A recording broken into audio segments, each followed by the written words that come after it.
असदुद्दीन ओवैसी जो है पागल हो गया हो।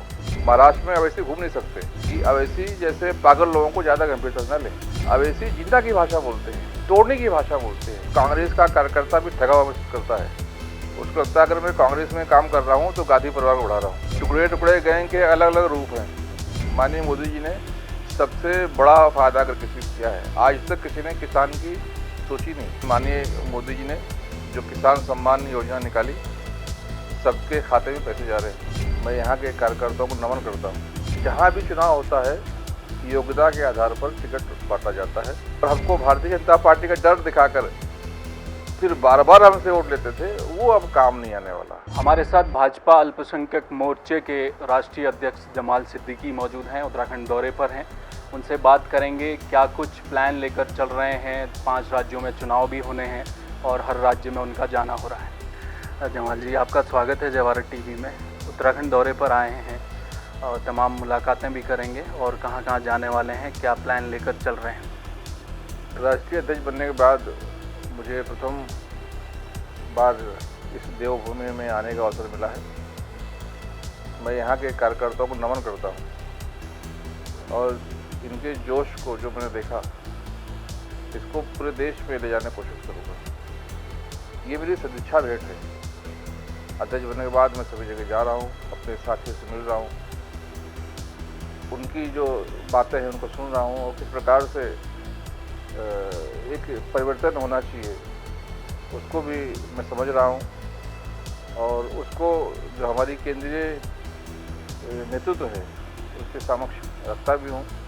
उसी उद्देश्य से मैं यहाँ पर आया हूँ और यहाँ पर हमारे अध्यक्ष इंतजार हुसैन जी और उनकी जो टीम है अल्पसंख्यक मोर्चे की बहुत अच्छे तरीके से काम कर रही है। लगातार वर्चुअली भी संवाद होता रहा है और प्रथम बार जो मैं आया हूँ मैं देख रहा हूँ कि कार्यकर्ताओं में बहुत जोश है और इसका नतीजा भी आएगा।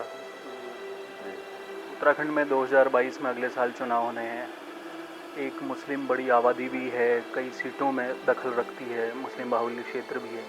भाजपा को पहला मुस्लिम विधायक मिलेगा? नहीं, देखिए, भाजपा के संविधान में संशोधन की आवश्यकता नहीं है टिकट देने के लिए। अभी आप देखेंगे बंगाल में हमने 9 लोगों को टिकट दिया, आसाम में 8 लोगों को टिकट दिया। जहाँ भी चुनाव होता है योग्यता के आधार पर टिकट बांटा जाता है। हमारी समीक्षा बैठक होती है, सर्वे होता है, कार्यकर्ताओं का काम देखा जाता है, उसके साथ दिया जाता है। भारतीय जनता पार्टी और अल्पसंख्यक मोर्चा जहाँ मजबूत है, जहाँ पे हमारे पास मजबूत दावेदार है, जहाँ पर हमारा कार्यकर्ता सर्वे में आगे है, जिसको टिकट मिलेगा उसको जीतने के लिए काम करेगा। और जहाँ पर अल्पसंख्यक समाज है, जहाँ पर हमारा कार्यकर्ता चुनाव लड़ रहा है, कमल का फूल हमारा उम्मीदवार है, उसको जिताने के लिए काम करेगा।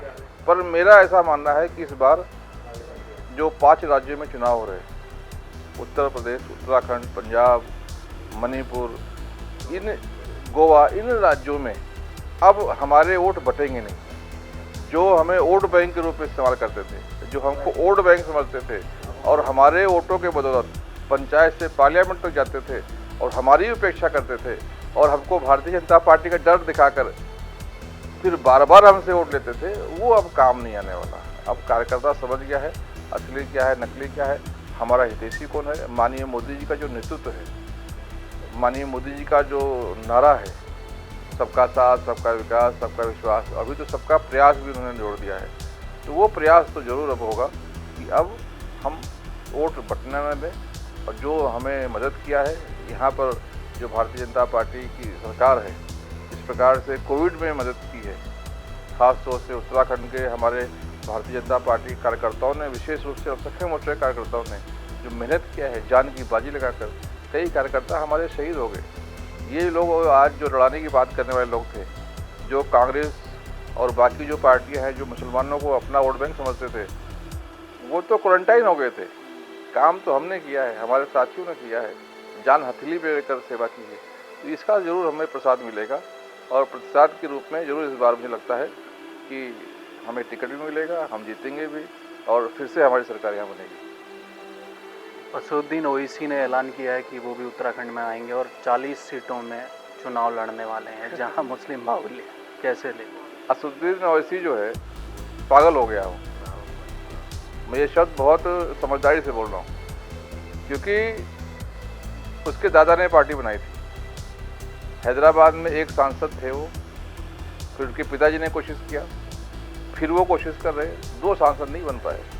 जिस प्रकार से हैदराबाद ने उनको ब्लॉक करके रखा है, वैसे ही अब देश ब्लॉक करने वाला है। वो महाराष्ट्र में आए, मैं महाराष्ट्र से आता हूँ, महाराष्ट्र में अब ऐसे घूम नहीं सकते, क्योंकि हम तो हिंदू, मुस्लिम, सिख, ईसाई सब एक माला के जो है मोती हैं, और वो तो बोल के चला जाता है, लेकिन हमें व्यापार में दिक्कत आती है, हमें एक दूसरे के जो है संबंधों में कड़वाहट आ जाती है, और हम कहीं ना कहीं अपने आप को ठगा हुआ महसूस करते हैं। और वैसे भी मैं आपके माध्यम से हमारे मुस्लिम समाज के भाइयों से कहना चाहूँगा, हमारे बहुसंख्यक भाइयों से कहना चाहूँगा कि अवैसी जैसे पागल लोगों को ज़्यादा गंभीरता से न लें, क्योंकि ये तो आए इसलिए है। अवैसी जो बोलते हैं वो मुसलमानों की भाषा नहीं है, वो इस्लाम की भी भाषा नहीं है। अवैसी जिन्ना की भाषा बोलते हैं, तोड़ने की भाषा बोलते हैं। जिन्ना भी इसी तरीके से लोगों को पोलराइज किया, लोग जिन्ना की बातों में आए और धर्म के नाम पर पाकिस्तान बना। आज देखिए पाकिस्तान की क्या हालत है। ये लोग इस्लाम के भी दुश्मन हैं, मुसलमान के भी दुश्मन हैं, देश के भी दुश्मन हैं। ऐसे लोगों से सावधान रहने की आवश्यकता है। कांग्रेस तो कहती है कि असदुद्दीन ओवैसी भाजपा की बी टीम की तरह काम करते हैं, जिस प्रदेश में जाते हैं पोलराइज करके मुस्लिम वोट बैंक वो ले लेते हैं और भाजपा की जीत सुनिश्चित हो जाती है। कांग्रेस के पास बोलने का अलावा है क्या? नाच ना जाने आंगन चढ़ा एक कहावत है, तो वैसे कांग्रेस अब कुछ ना कुछ तो कहेगी। मुझे तो ऐसा लगता है कि कांग्रेस को एक बार गंभीरता से अपने बारे में विचार करने की आवश्यकता है, और उनको फिर से जनता के बीच में जाने की आवश्यकता है। एयर कंडीशन कमरों में रहकर अगर राजनीति करेंगे तो एक दूसरे पर आरोप के अलावा उनके हाथ में कुछ नहीं आने वाला है। और वैसे भी मुझे लगता है कि अब उनकी या किसी और पार्टी की आवश्यकता नहीं है। भारतीय जनता पार्टी जो देश हित के लिए काम कर रही है, जो राष्ट्रवादी विचारधारा की पार्टी है, वो अब अपने पूरे शबाब पर है। अब कार्यकर्ता राजनीति किसी परिवार को बढ़ाने के लिए नहीं करेगा, क्योंकि मेरा ऐसा मानना है कि कांग्रेस का कार्यकर्ता भी ठगा हुआ महसूस करता है। उसको लगता है अगर मैं कांग्रेस में काम कर रहा हूँ तो गांधी परिवार को बढ़ा रहा हूँ। अगर समाजवादी में काम करता है तो उसका अंतरात्मा बोलता है कि अगर मैं समाजवादी में मेहनत कर रहा हूँ, पसीना बहा रहा हूँ, तो मुलायम सिंह के परिवार को बढ़ा रहा हूँ। बसपा में काम करता है तो मायावती के परिवार को बढ़ा रहा हूँ। लेकिन भारतीय जनता पार्टी एक ऐसी पार्टी है जिसमें कार्यकर्ता जब पसीना बहाता है तो उसके लिए गर्व होता है कि मैं भारत माता के लिए काम कर रहा हूँ, और कल मैं भी प्रधानमंत्री बन सकता हूँ, कल मैं भी राष्ट्रीय अध्यक्ष बन सकता हूँ। तो ये जो भाव है, अब इस भाव के बाद किसी की आवश्यकता ही नहीं है। मुझे ऐसा लगता है इनको अब कहीं स्थान नहीं मिलने वाला। किसान आंदोलन चल रहा है सर, अपने तमाम अभी भी जो किसान हैं सड़कों पर बैठे हुए हैं। यूपी में भी अब चुनाव होने जा रहा है, आपको लगता है कुछ असर आएगा? और समुदाय के लोग भी अब जिस तरह से जो किसान वर्ग है उसका क्या फीडबैक आपको मिला है यूपी में? मुझे लगता है कि टुकड़े टुकड़े गैंग के अलग अलग रूप हैं। किसान तो अब काम कर रहा है ना। माननीय मोदी जी ने सबसे बड़ा फायदा अगर किसी को किया है, आज तक किसी ने किसान की सोची नहीं, लेकिन माननीय मोदी जी ने जो किसान सम्मान योजना निकाली, सबके खाते में पैसे जा रहे हैं, गरीब को मदद हो रही है। जो MSP बढ़ा के दी, सबका फ़ायदा हो रहा है। इसीलिए ये सड़क पर बैठे हैं और इनके एजेंट बैठे हैं। किसान नहीं आ रहा है, किसान तो अपनी खेती कर रहा है, खेती किसानी कर रहा है, देश का पेट भरने के लिए काम कर रहा है।